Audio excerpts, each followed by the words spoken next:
مهاجر درغلی ده دلته د تا په ملک کې مهاجر پروت و ډوډۍ هم ځان ته خپل په زحمت پیدا کوله هڅې یې کول پیسې یې درکولې څومره دې بې عزته کړل مسلمانان هم داسې وي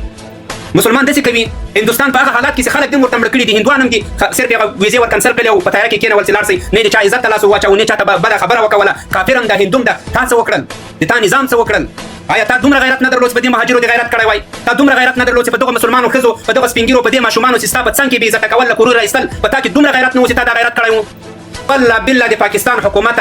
چې انتقام مې د یو افغان درنه اخیستی نه وي د یو افغان دا یاد ساتئ دا هېر نه کوي چې تاسې وایئ چې ولا خبره ختمه شوه د موږ د نظام پالیسي هغه خپله پالیسي هغه نظام ده هغه باندې موږ کار نه لرو خو په والله بالله چې انتقام درنه وانخلو د هر افغان د اوښکې د یوې اوښکې انتقام به له تاسې نه اخلو انشاءالله دا په یاد لرئ پرېږدو نه ووځه نرسه نر غوندې تبلیغات وکوه نرسه د دغه پښتنو چې تر اوسه لا ویده دي دا راویښ که په دې غوږ کې ورچغې که چې بیا د کشمیر او د ازادیو او دا خبرې بیا ونه کوي اول خپله ازادي واخله اول د خپل ناموس نه دفاع وکوه اول د خپلې خاورې نه دفاع وکوه اول له خپل کور نه دفاع وکوه د کشمیر خبرې اوس مه کوه کشمیر پرېږده کشمیریان لکه نران کلونه کېږي چې هغلته دواړه د دوو کفارو جنګ ده او هندوستان چې د هغه انشاءالله کافر ده خو چاته زیان نه رسوي نه چاته تر اوسه زیان رسولی خو د دغو منافقینو زیان ډېر زیات ده اسلام ته د موږ د دغه اوسني نظام دښمن هندوستان نه ده امریکا یې دښمن و اوس دښمن نه ده امریکا اوس نه غواړي چې دا په پاکستان غواړي چې دا نظام چپه سي په ملا یې پګړۍ په سر یې کېده میره دشمن افغانستان ہے دې نه زده کوي د افغانستان علماو